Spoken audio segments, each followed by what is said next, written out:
Hi, my name is Juliet Selgren, and this is my podcast, The Great Antidote. This podcast has been brought to you by the Center for Growth and Opportunity at Utah State University. To learn more, visit www.thecgo.org.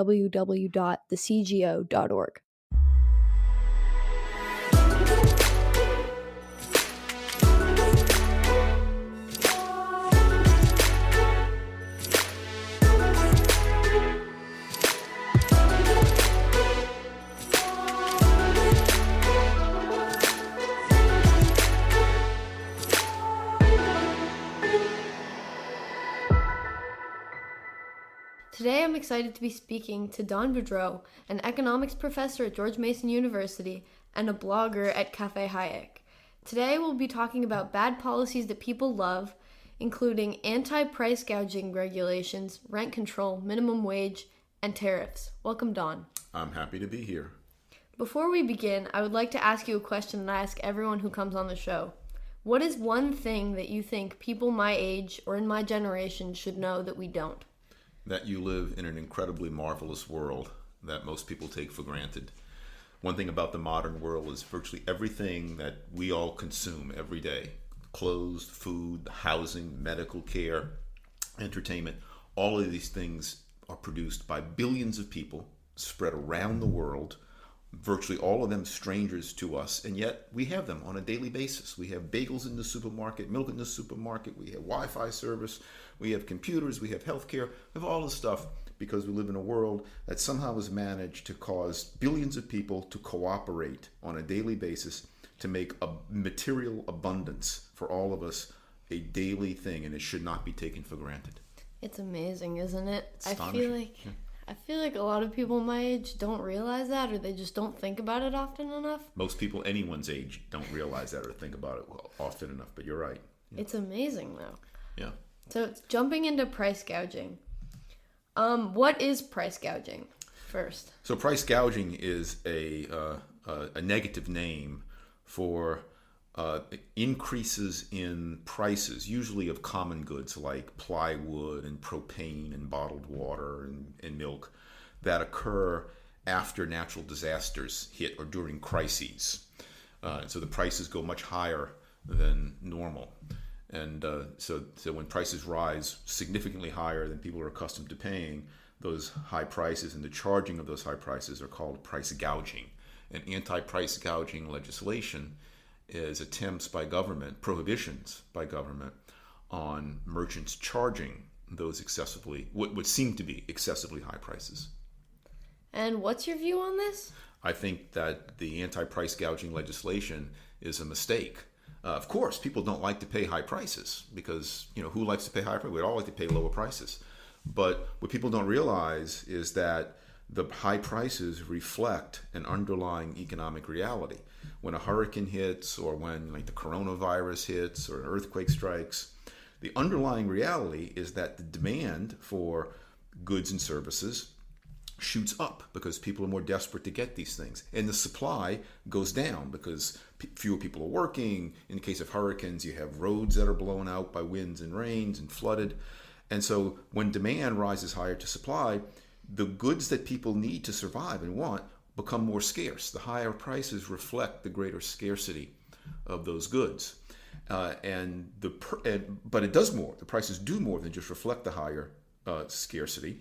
The higher prices, if they're allowed to be charged, the higher prices give incentives and signals to suppliers from around the region and indeed around the world in some cases to rush more supplies to the places that have the high prices, places that were struck by the natural disasters.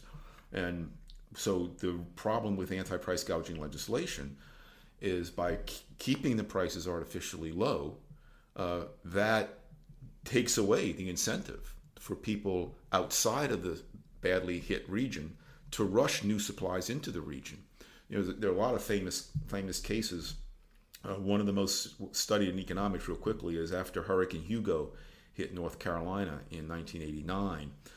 It devastated the middle part of North Carolina in 1989, and people in hurricanes hit during the summer, of course. And so the places around like Raleigh and Durham, they were desperate for ice and propane. But they were, in a lot of those places, there were anti-price gouging statutes. People couldn't charge high prices, and so that prevented people in the eastern part of the state, people from South Carolina, people from Virginia, from bringing in supplies.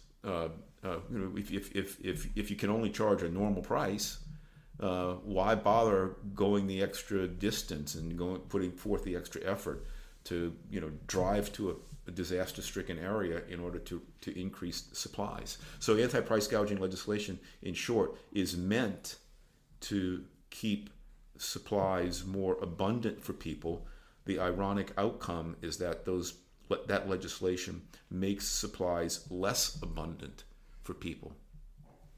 What are some of the negative effects of this legislation, of anti-price gouging regulations? Well, I mentioned one effect is that it disincentivizes entrepreneurs and suppliers to bring more supplies in. So you keep in mind. You take a hurricane, which is a typical example. Roads are closed. They're strewn with downed and live power lines. So it's more dangerous to work in those circumstances. Well, if it's more dangerous to work in those circumstances, fewer people are going to be willing to do that. Well, how do you incentivize people to be willing to work, to actually get in the truck and drive the supplies to the market where people need them? Well, you got to pay them more. But if you stop the prices from rising, then you can't pay the people more to take these extra risks and to put forward the extra effort. Another problem with the anti-price gouging statutes is that it causes consumers to use these really now precious and scarce goods more wastefully than otherwise. So without more supplies being rushed in, what people do, they rush to the market. And if you're in front of the line, you're going to buy as much as you can at the low price, which means you're going to leave a lot less for people behind you in line. So what anti-price gouging statutes wind up doing, and this is widely studied, this is highly documented, what they wind up doing is allowing some consumers to get hordes of things, much more than they need, while denying many consumers any supplies at all.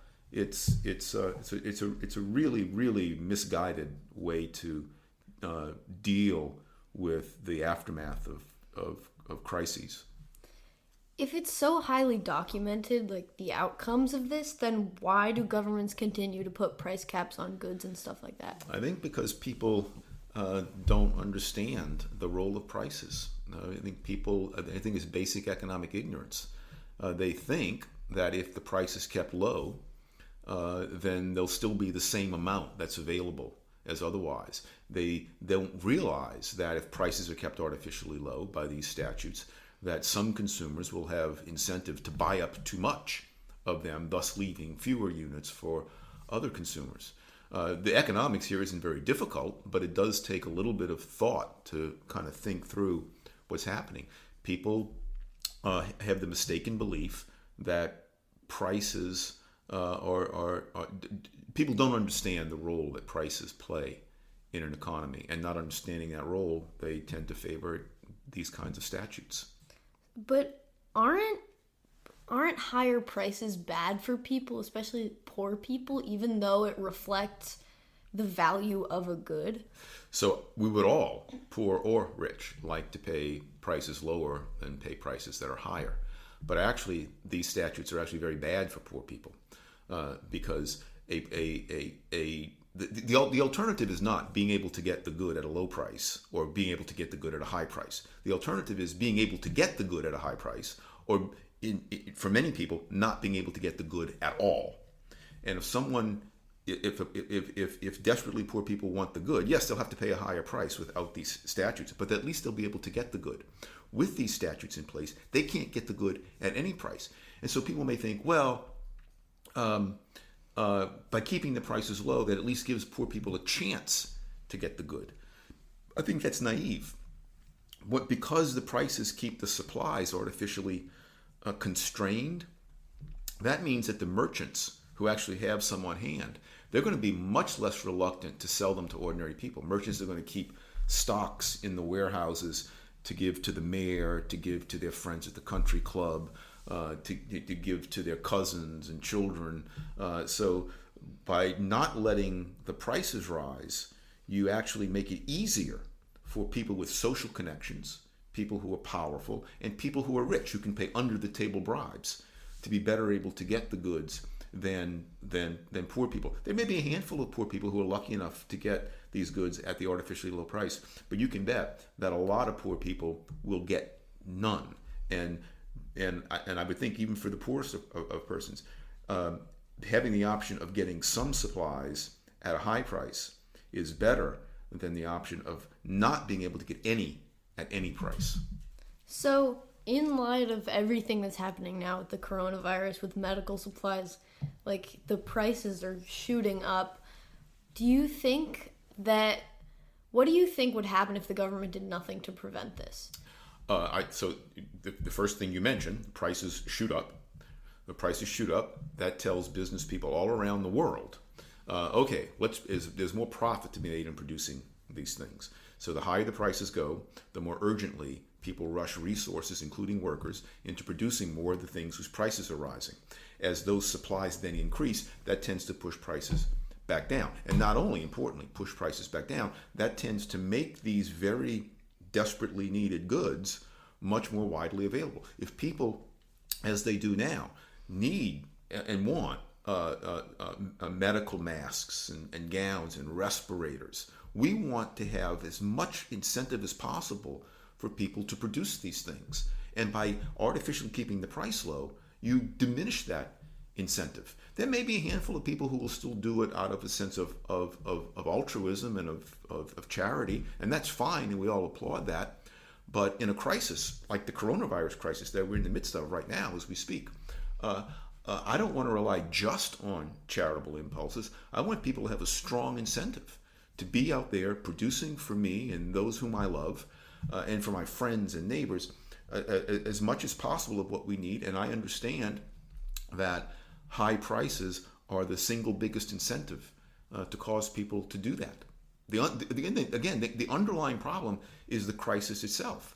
The high prices are not caused by the merchants. The high prices are caused in a way by the consumers. The consumers who are rushing to buy the goods and bidding the prices up. No merchant would be able to sell at an unusually high price if no consumer was willing to pay that high price. So the very fact that your neighbors and your friends and your fellow townspeople are willing to pay these high prices indicates that they value those things at that high price and are willing to pay that high price. They would prefer to pay that high price and get the goods rather than not pay the high price and not get the good at all. This issue seems to follow the basic principles of economics. It does indeed. Very logical. It does indeed. Again, the economics here are pretty straightforward, and if more people understood the basic economics, which are not difficult, there'd be a lot less of the silliness in calling for anti-price gouging legislation. If you really want to add insult to injury, you want to pile on damage to damage that's already occurred in a crisis, enact anti-price gouging legislation and you will make people worse off. Wow. If only people knew. Moving on. Well, that's why you're doing control. This podcast. Yeah, that's true. Moving on to rent control. What is it? It's very similar to the anti-price gouging legislation, except it doesn't arise only during times of crises. So rent control legislation is efforts in the United States is done at the local level. I think Oregon just now started doing it at the state level, but it's usually a local level thing. So the state and local governments pass statutes that prohibit landlords from charging rents to tenants above levels that the government says are allowed, above a legally allowed maximum. And so it has these rent control this rent control legislation has the same bad effect that the anti-price gouging legislation has. It makes it less attractive for people to build rental housing. It makes it more attractive for people who currently own rental property to take that property off the market as rental property and to use it in some other way. There were studies done of New York City. New York City has the most extensively studied rent control in the country. There are a lot of, by the way, a lot of jurisdictions that have rent control in the books. Relatively few of them actually enforce it.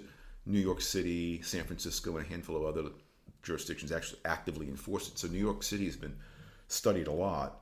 And what we find in the New York City experience is that when the New York City Rent Control Board, which has the final say over whether or not landlords can raise rents, when the New York City Rent Control Board gets very strict, there tends to be an increase in what are called condo conversions.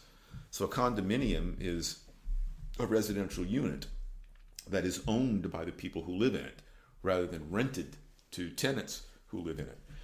So if you own a building that you have been renting the units out to tenants, if suddenly it becomes more difficult for you to raise your rents, you can't cover your costs. It becomes more of a challenge, less attractive for you to be a landlord, in your case, a landlady. And so when New York City becomes more strict in enforcing rent control, that gives you, as a landlady, more of an incentive to say, basically, to heck with it. I'm going to get out of this business, and I'm going to just sell my building to the owners. And so one perverse effect of rent control is that it decreases the supply of housing for people who want to rent, which tend to be the lower and middle income people, and it increases the supply of housing for people who can afford to buy, which is perverse. And so rent control hurts it's meant to help low and middle income tenants. It actually harms them by reducing the amount of housing available to them, and it hurts them in another way. By the way, this has also been extensively studied. The quality of rental housing falls. If in a free market, if you can charge whatever rent you want, then there won't be a shortage of housing, of rental housing.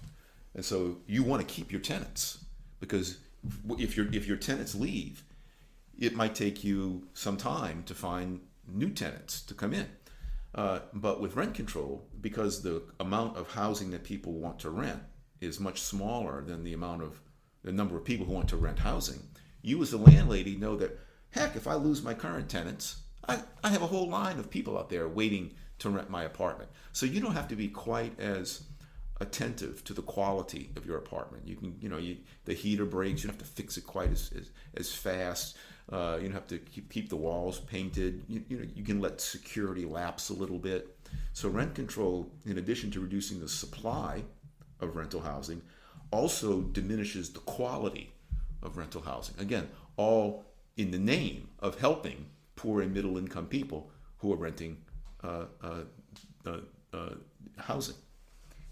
But it does make it more affordable, so is it not worthwhile then? It makes it more affordable if you're lucky enough to be among the few people who actually get the rent control department at the rent control price. Again, with the qualification that the quality of your rental unit is going to be lower and is going to continue to shrink over time. But yeah, for some people, there are some lucky people who are indeed made better off by rent control. But it makes, for many lower and middle income people, it makes rental housing extremely expensive because it becomes unavailable to them. They simply can't find apartments at any price. And so if you can't find something at any price, then the price of that something is basically infinite. And no one can pay an infinite price. Certainly poor and lower income people can't pay an infinite price. And so yes, as with the goods that are in question when we're talking about a crisis like bottled water and plywood, the same thing holds for rental units. Everyone would like to get as much as they want and pay prices as low as possible. But the problem is that's impossible. If you want more, you got to be willing to pay more. If you're not willing to pay more, you won't get more. And so if the prices are not allowed to rise, then people won't get as much as they want. If the prices of rental units are not allowed to reflect the market demand for those rental units, you will have many people who wish to rent finding themselves unable to rent. The way I put it to my classes when I teach rent control to my classes is, you can imagine people In Kansas, moving to New York, they have visions. They want to live in New York. Or they move from Kansas to New York. Well, they get to New York and they discover, in many cases, they can't find a place to rent. And so, what do some of them do? Well, some of them just go back to Kansas. They don't have to wind up homeless, but the regions with rent control, the jurisdictions with rent control, have in them less housing for lower and middle income people. So it seems like it does the opposite of what it's supposed to do. As is true for so much of what government does. The intentions are lovely, the effects are not so much. On that note, let's talk about the minimum wage. Oh, this is one of my favorite topics. So can you briefly explain the minimum wage? Well, the minimum wage is it's sort of the opposite in a way of rent control and anti-price gouging statutes. The minimum wage sets a minimum price at which an hour's worth of labor can be sold. The current national minimum wage in the U.S. today is $7.25 an hour. There are a few jurisdictions that have a higher minimum wage, but let's use the $7.25. And so it's illegal, according to national law, for you to work for less than $7.25 an hour. It's illegal for an employer to offer you work at a lower wage than that, and it's illegal for you to accept employment at a wage lower than that. There's one exception. You can be an intern for $0 an hour, which is a peculiar exception. Huh. But if you work for Safeway or work for the local hardware store, you have to be paid at least $7.25 an hour. And the consequence of that, the ill consequence of that, is that it prices out of jobs many people who would like to get jobs, but who cannot find jobs at that high wage.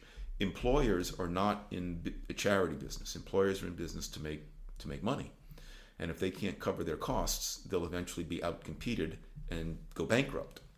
And so no employer is going to hire a worker who is not capable of producing per hour an amount of value for that employer equal at least to the wage that the employer pays to that worker. And so if you can only produce for your employer, say, $7 an hour, the employer is not going to hire you at $7.25 an hour because the employer is going to lose 75 cents for every hour that you work. So workers who can't produce the amount per hour of the legislated minimum wage find themselves unemployed. This is, by the way, is immensely studied by economists, and there's a huge debate currently raging among economists about the actual effects of the minimum wage.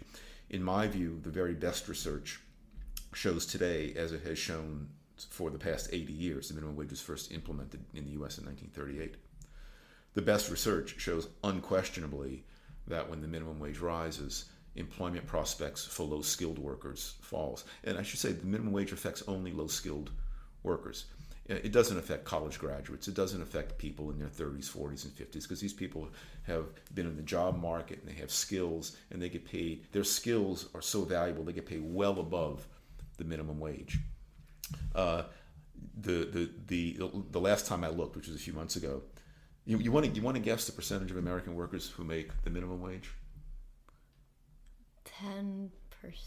It's not a bad guess. It's about 4%. Wow. It's about 4%. Actually, 3.9 last time I looked. Right. Wow. So it's a small and can you guess what age group most of these workers are? Like teenagers. They're young. They're teenagers, and they're people. They're basically between 16, which is the first legal age of working, 16 to 24. And the younger you are, the more likely you are to earn the minimum wage. When I was your age, I started working when I was 17. I got a summer job at 17. I got paid the then minimum wage in the U.S., which I think was $2.10 or something, right? Back in 1975.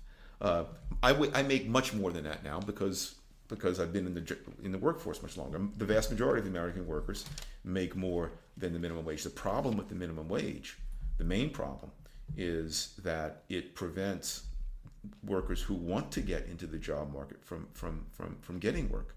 So you're preventing teenagers who don't have any skills at all, no job experience whatsoever.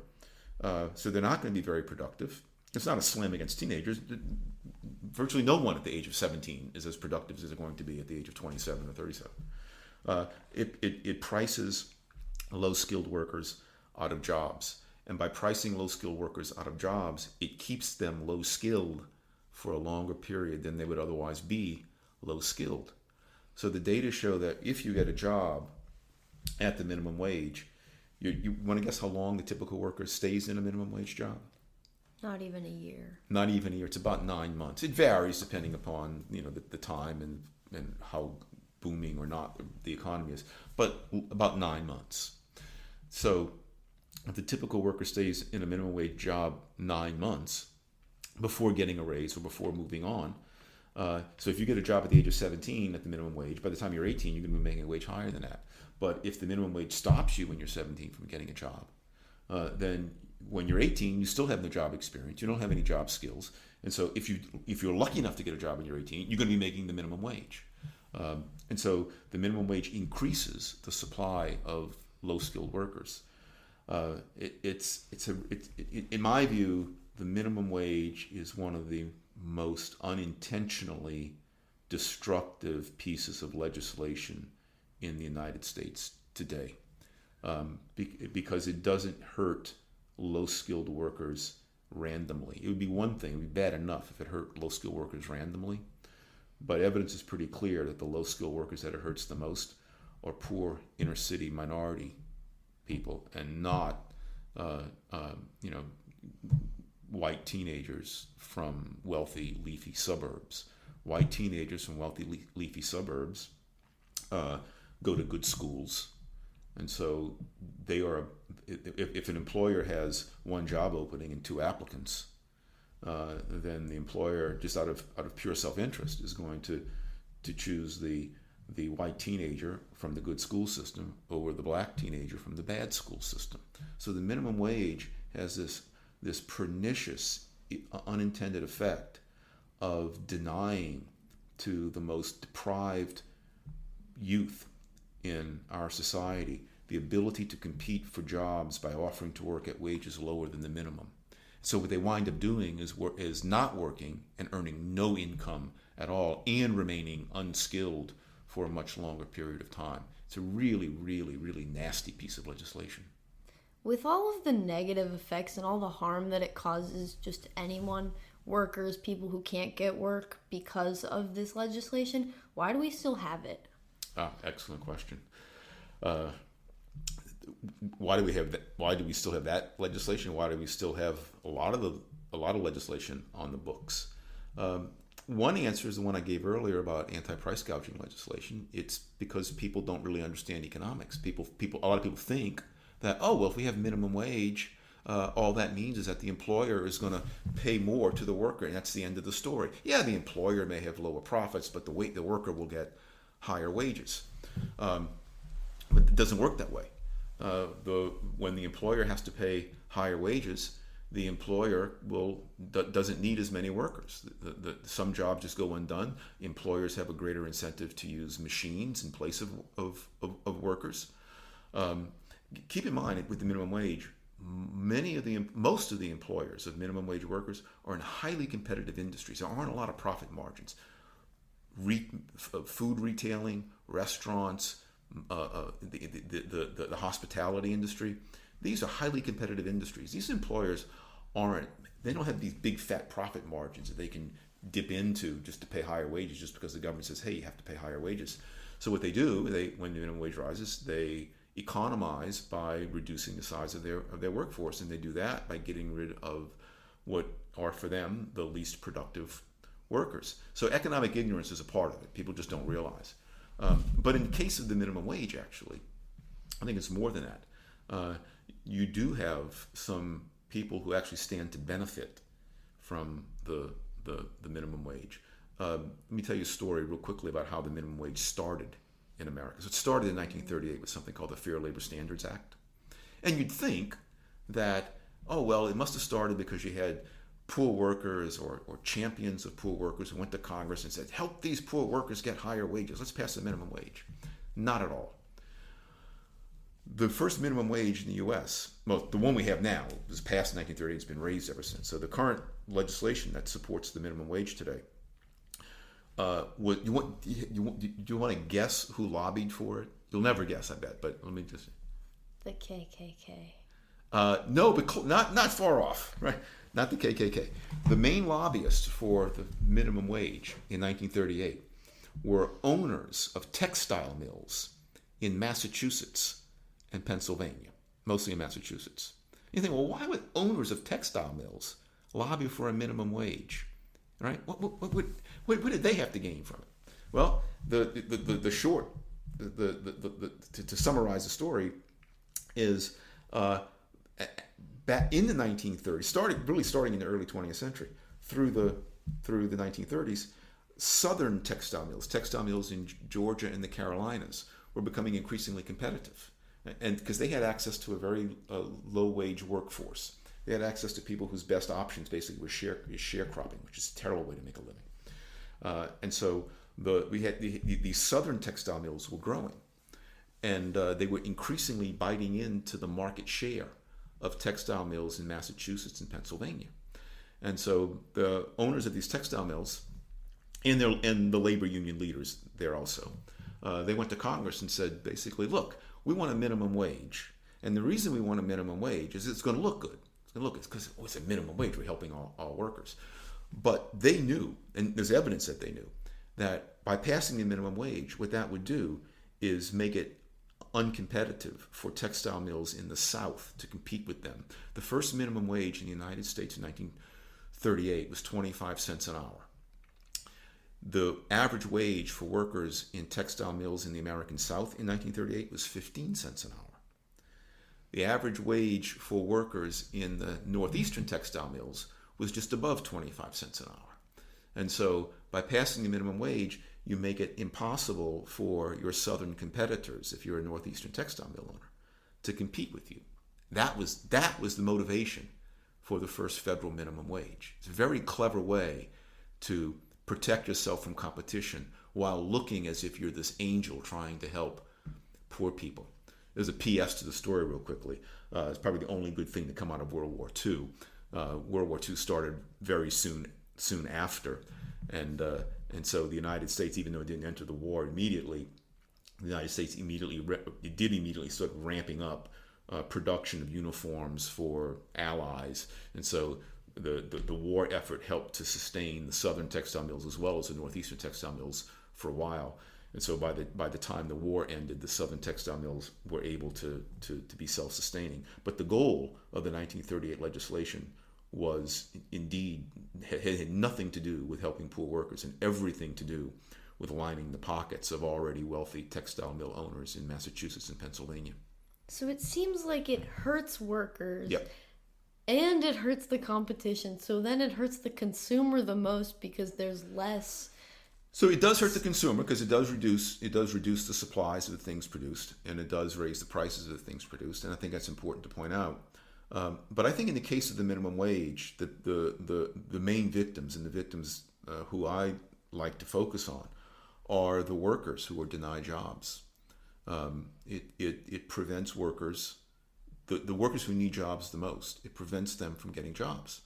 And by preventing someone from getting a job, again, not only do you deny them immediate income, in the case of the workers who are prevented from getting jobs, you deny them something they need even more, and that is to get a foothold on the first step of the job ladder, to get that first job, to get job experience, to be able to get the ability to have a job reference for a future job down the road.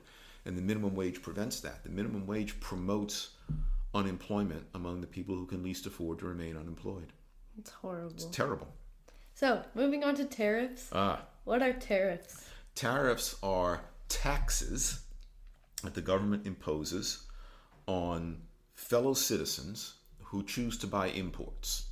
So if there are taxes on, let's say there's a tariff on foreign cars, then if you buy a car made in America, you don't have to pay this tax. But if you buy a car made in Japan or Germany, then you do have to pay the tax. That's called the tariff. The purpose of a tariff is, the kind of tariffs we're talking about, protective tariffs. The purpose of a tariff is indeed to make it less attractive for people to buy foreign-made goods. The purpose of a tariff in the United States is to make it less attractive for Americans to buy goods made outside of America. And you say, well, why would government want to do that? Government wants to do that in order to protect domestic producers from the competition of their foreign rivals. Again, this is crony capitalism 101. So when the United States government imposes steel tariffs, it protects domestic American steel producers at the expense of American consumers who are now forced to pay higher prices for steel. And so tariffs are one of the oldest methods used, maybe the oldest method used, for governments to give special privileges and inflate the profits of some powerful domestic interest groups at the expense of the general public. People who buy cars and who buy steel, they're widespread. I mean, there are many. The people who get the benefits of the tariffs, they're concentrated. And so if you're a steel producer, you have a strong incentive to lobby for a steel tariff because that's going to increase your profits by millions of dollars a year. If you're a steel buyer, you're going to pay an extra, depending on what kind of business you're in, depending on what kind of consumer you are. You're going to pay an extra few dollars a year, but the cost of the tariff is dispersed over millions of people. The benefits of the tariff are concentrated on a relatively small handful of people. And so you get this bias within the political process of special interest groups lobbying for a tariff. And so that's why governments are always keen to impose tariffs. How can that be good? So what people believe, we get back again to the failure to understand economics, what people believe is that a tariff will increase domestic employment. It'll create jobs. Right? It's true. If Americans buy more steel from abroad, they'll buy less steel made in America. And that will probably decrease employment in the U.S. steel industry. And that's what people see. So, okay, free trade, no tariffs causes domestic employment in steel industry to fall. So if we impose tariffs, that'll prevent Americans from buying foreign-made steel, and that'll protect jobs in the U.S. steel industry. So far, so good. Right? The problem is what's not seen. So foreigners don't sell us steel because they love us. They don't sell us steel because they're eager to have lots of monochrome portraits of dead American statesmen. Right? Foreigners are willing to sell us steel because they want to buy stuff from us or to invest in America. And so typically what happens is when a foreigner sells us steel, we pay in dollars, and then the foreigner who sold us the steel sends the dollars back to buy stuff that we produce: lumber, computer software, financial services. So by stopping Americans from buying steel through the use of tariffs, using tariffs to stop Americans from buying steel, that means foreigners get fewer American dollars. Foreigners then have fewer American dollars to spend buying, say, American lumber. I use lumber because the United States is a big lumber exporter. And so if foreigners are getting fewer dollars because they're not able to sell us as much steel because of the tariffs, they have fewer dollars to spend buying our lumber. And so you have fewer jobs in the American lumber industry. So what tariffs do is not increase employment, although they are thought to increase employment. Tariffs shift employment from industries that are protected, to industries that are protected, away from industries that aren't protected. So there's the effect of tariffs isn't to increase employment at all. It's to protect jobs that are relatively inefficient, which is why they need the tariff protection, and to destroy jobs in industries that are relatively efficient, industries that Americans would wind up exporting some of their output to foreigners were it not for the tariff that prevents foreigners from getting enough money to buy those exports from us. So then doesn't something like free trade open that up so people don't have to pay all these extra taxes on stuff they want or need? A+. You're a good economist. Yes, yeah. Free trade is simply allowing. Free trade exists whenever a government allows its citizens to spend the money that they earn however they choose in peaceful ways. So if you want to buy an American-made automobile, it's perfectly free, and so your right to do it. But if you want to buy a car made in Japan or Germany, under a regime of free trade, you're allowed to do that too. And when people spend their own money as they see fit, rather than being prodded and obstructed by government with things like tariffs, what happens is businesses become much more responsive to the needs of consumers. If you're a protected producer, if you have a barrier to your customers buying from someone other than you, common sense tells you you're not going to be as good a producer. You're not going to be as good a supplier. You're going to let your prices rise high. You don't have to pay as much attention to quality as you otherwise would. Again, I give these little mental experiments to the class I teach, and I said, when I talk about tariffs, suppose I were to tell you, that I'm going to guarantee you all a certain minimum grade, right? So you don't have to worry about your grade falling below, B- or whatever it might be. Well, people won't study as hard. So if people or get some artificial promise of success without having to work for it, well, human nature means that they won't work as hard as otherwise. They'll be much poorer in what they do. And so the one reason why no good teacher promises students certain minimum grades is because every good teacher understands that were such a promise to be made, students would slack off. They would not work as hard. You know that yourself. You're a student, right? Yes. Yeah, of course. And so it's the same with tariffs.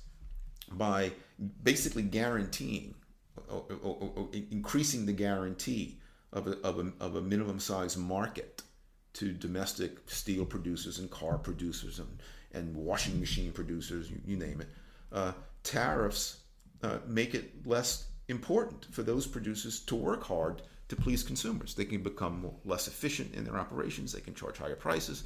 They can supply goods and services that are of lower quality because they don't have as much competition.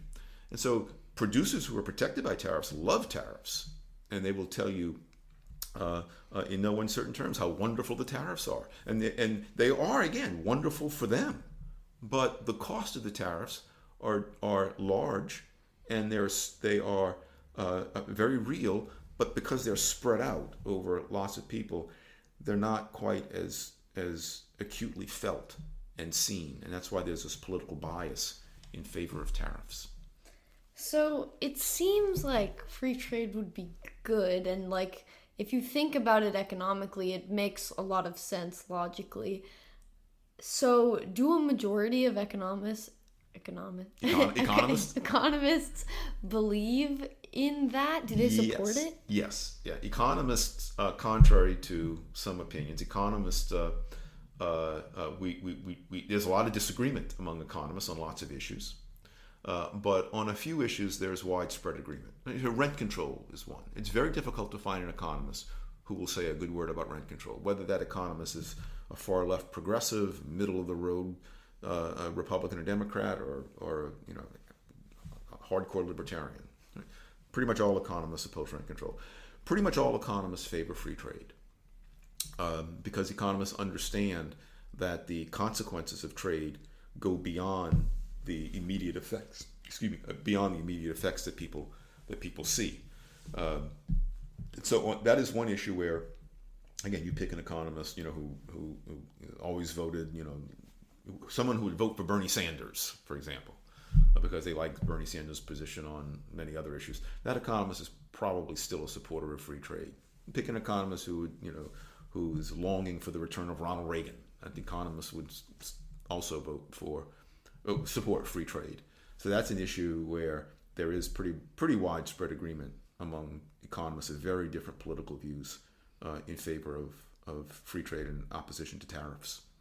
So if economists are right, is not the only reason, but is the majority of the reason why we still don't have free trade, why we don't practice it, why our government is kind of not against it, but that's not the way our economy works, is that because of the companies that are favored, the companies that are protected, because they lobby and stuff like that? Well, that's a big part of it.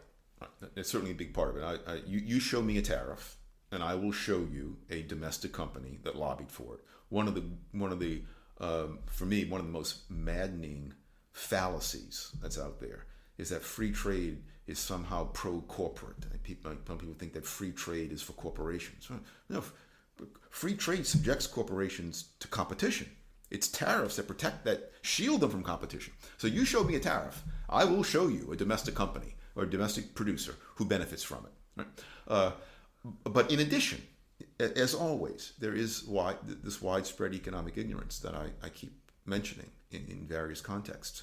The general public goes along with the protection of companies by the use of tariffs from foreign competition because the general public doesn't understand that they are being hurt by these tariffs. They think that by supporting tariffs, they're helping the American economy.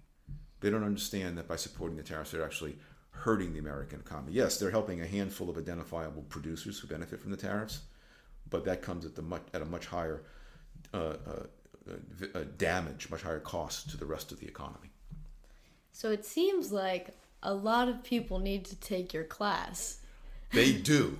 I agree. Well, they can read my blog, which is Cafe Hayek, which I give a lot of the stuff that I teach my class. But yeah, actually, take any economics class. But yeah, taking my class would be good too because I think I understand these issues.